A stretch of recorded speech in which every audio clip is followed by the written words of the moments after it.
You're listening to the Veterinary Innovation Podcast.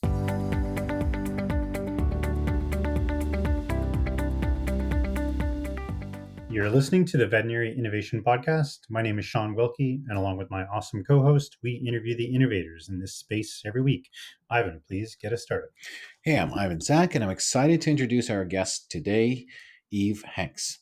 Eve is a veterinary surgeon with 13 years in clinical practice, a postgraduate certificate in medicine, and a PhD in immunology.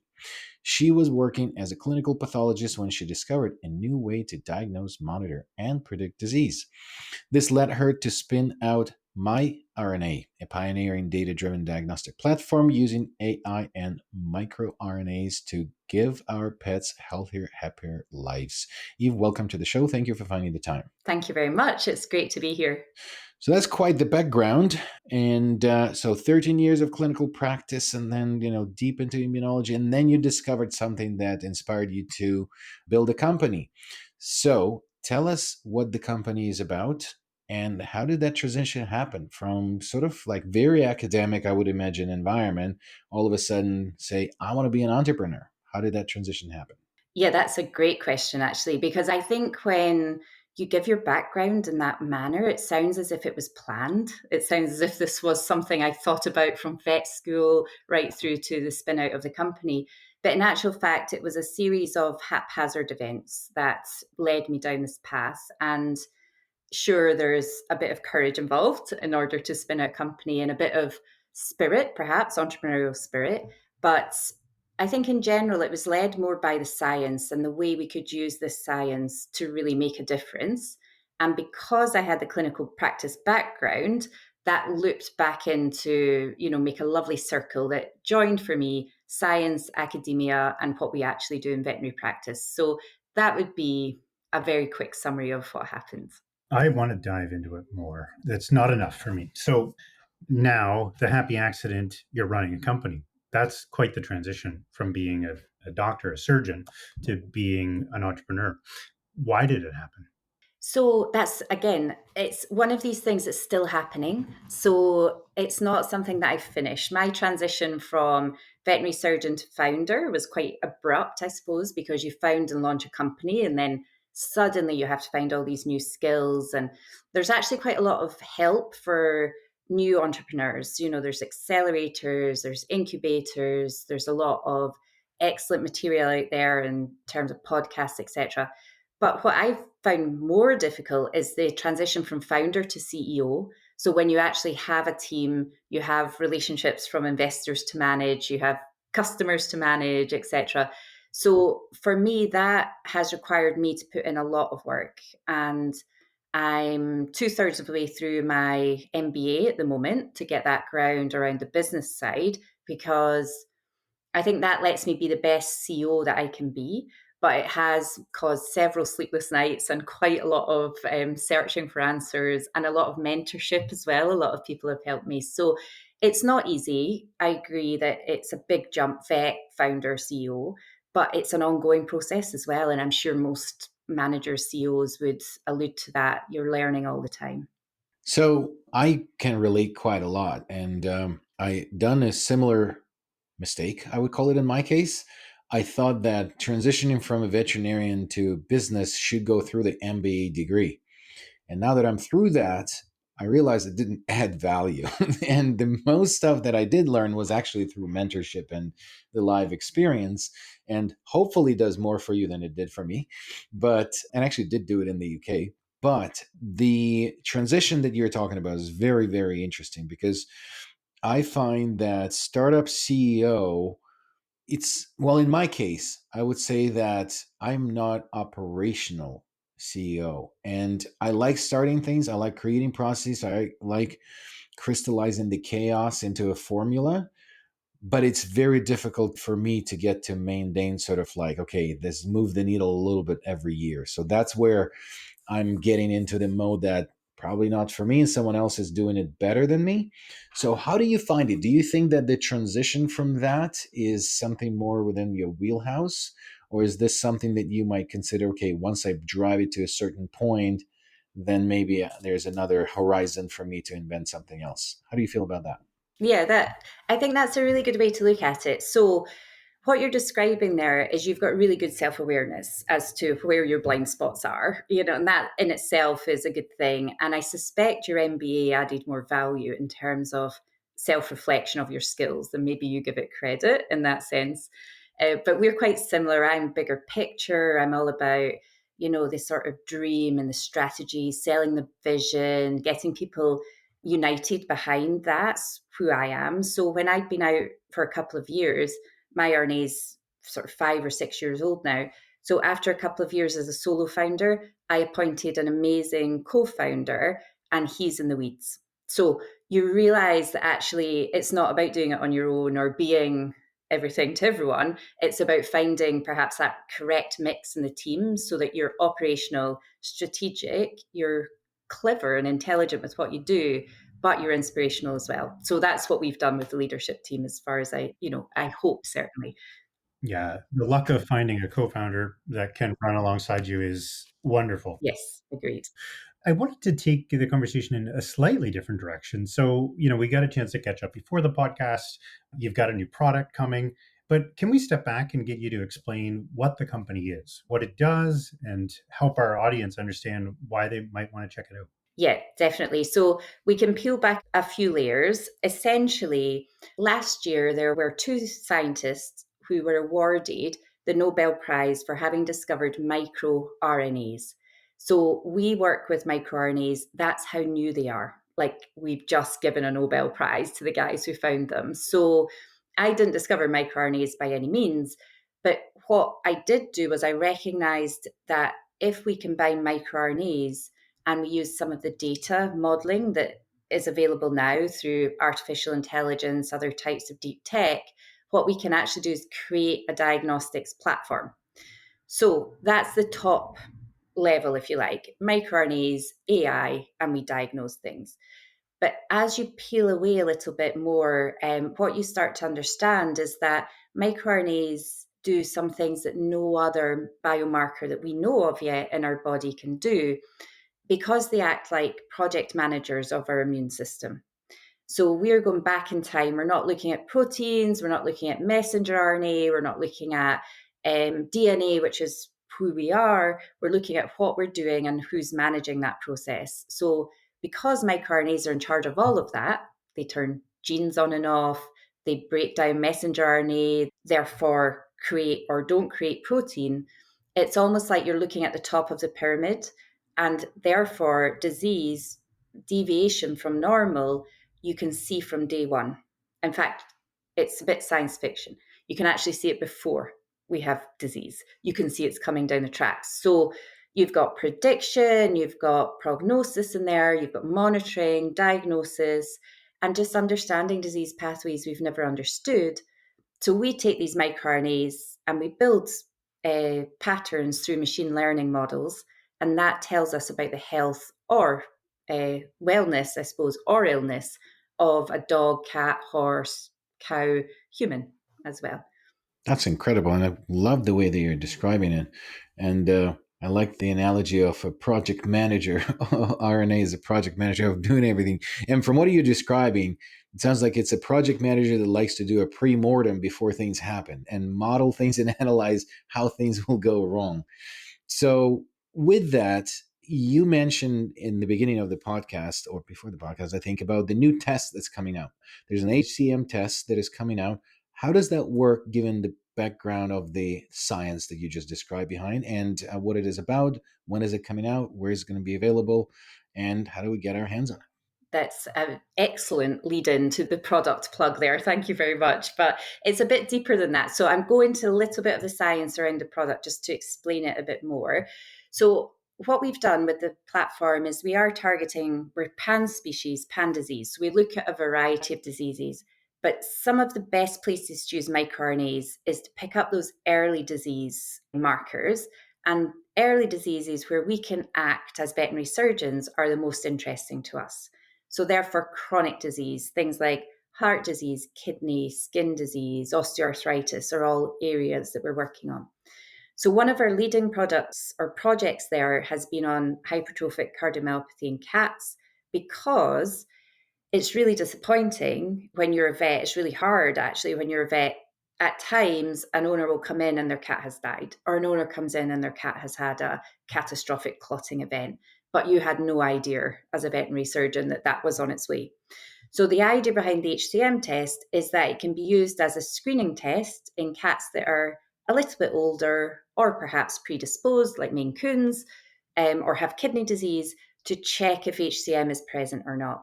That's the first iteration. However, there is a real suggestion in human medicine that we can turn it into a predictive test as well. So, we're working on that now. In human medicine, there are two microRNAs that elevate in the 12 months before a person dies from a heart attack. So, without fail, they elevate. Therefore, they're predictive of an event, an unfortunate event. If we can identify with our collaborators which microRNAs elevate before a clot or before sudden death in cats, we can really start to inform the clinician. So that will be what comes out over the next 18 months to 2 years to supplement an early diagnosis wellness test. So it's going to be more complex as time goes on. Yeah, this is fascinating. So we're now into Minority Report. We're predicting things that are going to happen. Where does, maybe not your company, but where do you see this area of medicine impacting the veterinary field? And what do you think the future looks like? For me, it's really about personalized medicine, really very much about personalized medicine. So you could look at cancer and say, this type of cancer is present that will respond best to this treatment. And this is how long this patient has to live, for example. So it can be extremely personalized. And it takes us away from this hit and miss as we move forward, not just with microRNAs, but with all of the new testing and all of the new data coming through, we should never again have to say, let's see what happens to an owner. We should know what's going to happen. And we should be able to best deal with that pet. Really, it is about healthier, happier lives, but best deal with that pet for the best outcomes. And the work we do in the production animal space should allow us to increase productivity whilst protecting and increasing welfare as well. So there's a sustainability part to this in the work we do in other species. So personalized medicine is here, actually. It already exists. We can do it. But to do it at scale takes a little bit of time. So over the next 12 to 18 months, that's the sort of testing we might see. I can go into some examples of personalized medicine outside of cancer as well, if you think that's useful. That's very interesting. I would love to hear that. Yeah. I think for example, if you have anxiety is a good one that we're developing a test for anxiety in dogs. So again, very sadly, microRNAs in humans, there is a microRNA that will elevate consistently in the 24 hours before a person commits suicide, dies by suicide. So they are absolutely insane. And they come from our microbiome, our intestinal microbiome, because microRNAs are in mammals, but also in plants, in fungus, and bacteria and viruses. So often it's not just about our health and wellness and illness, but actually it's a whole holistic look at how well we're functioning as an organism and how well we're interacting with our microbiomes. So when we think about anxiety in dogs, there's a big epidemic at the moment of anxiety in dogs. We've got the post-COVID separation anxieties, etc. We can chart that and look at how stressed or anxious a dog is with microRNAs in much more detailed way than you can with something like cortisol. But then you can personalize what you do. So are they anxious because of chronic pain? Well, the microRNAs look different. Are they anxious because of microbial dysbiosis? Well, again, it looks different. Or are they anxious because there's a behavioral aspect and so they need behavioral therapy, perhaps? So it allows you to personalize for conditions that we don't know what to do with now. It allows you to identify what's happening and then personalize and treat correctly and then chart the progress. So they're really powerful. That's what I want to go back to this whole heart attack story. I mean, Sean and I are probably in this category of our stage and basically guys that are prone to heart attacks. So you can diagnose with that the heart attack that will happen. But is it that's it? Put your affairs in order and just get prepared, or it's actually diagnostic and do things and prevent it? Is it like futile or? Yeah, so we as a field in microRNA science, it's not that there's two microRNAs that elevate in the 12 months before you have a heart attack. There's two microRNAs that elevate in the 12 months before you die from a heart attack. They're super specific. So, therefore, in human medicine at the moment, the drive is to create anti microRNAs. So, if you imagine you think, they think, we think, we're not sure yet, if we can have an antisense microRNA to bind some of that microRNA that leads to death and to take it out of the system, could we save lives? Probably. And the other big area that's working at the moment is in lymphoma. So there's a microRNA 155 that must be elevated for lymphoma to occur, must be. So again, can we make anti microRNA 155 so that lymphoma just never occurs or can be treated right away? So it's diagnostic, but it's more about understanding the disease pathway. Why does 155 lead to lymphoma? That's, work is ongoing. Why do these two microRNAs elevate and you die from your heart attack rather than you have a heart attack and you survive it? So it's very intricate, but because microRNAs work on a variety of genes, they work on a variety of molecular pathways, and there's a variety of microRNAs for each gene. It's not the easiest thing to unpick. So perhaps I'm lucky because I'm in diagnostics. I just need to know if they're there, and if they are there, what that means for the animal's future. I don't need to necessarily understand exactly what they're doing at this point. I feel like we're part of science fiction episode here. This is some crazy stuff going on here. What's the big vision? 5 years from now, your mRNA is doing what? What does it look like? There's so many things we could do with this platform that's a question that we ask ourselves often, and we plan for about the next 18 months to 2 years so that we don't miss any opportunities. So I think the pan-species, pan-disease thing makes it really difficult to focus because a lot of us are veterinary surgeons, all of us are animal lovers, and science lovers. So we want to do everything, so there is an element of resources meets, actual commercial needs. So I think next 2 years involves commercialization of products, education ongoing with the market, and that's again a great way to engage with people through things like this type of innovation podcast where we can bring these brand new cutting edge science ideas out to the veterinary population. And lots of partnerships, lots of collaborations. So the more we can co-create and use the knowledge of specialists in cardiac, oncology, nephrology, the quicker we'll be able to get some of these solutions to move forward. In terms of 5 years, that's when we're really starting to drive into the deeper longitudinal science, this is the microRNA picture, this is what happens next, this is what to do. So that's very exciting, but we can't rush that too much. We have to make sure that each piece of that puzzle is very credible, very robust, and makes a lot of sense for the market to use it as well. The good thing about microRNAs is they're very cheap to work with. So we can actually, it is tangible. This isn't something that's going to be available to 1% of pet ownership. This should be a standard day-to-day use in clinics once we get there.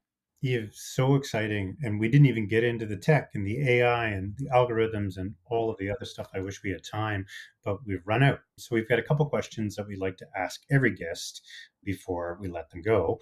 One is a YouTube video, a TED Talk, something that you found inspiring that you'd like to share with our audience. There is a book by a lady called Susan Jeffers called Feel the Fear, but Do It Anyway.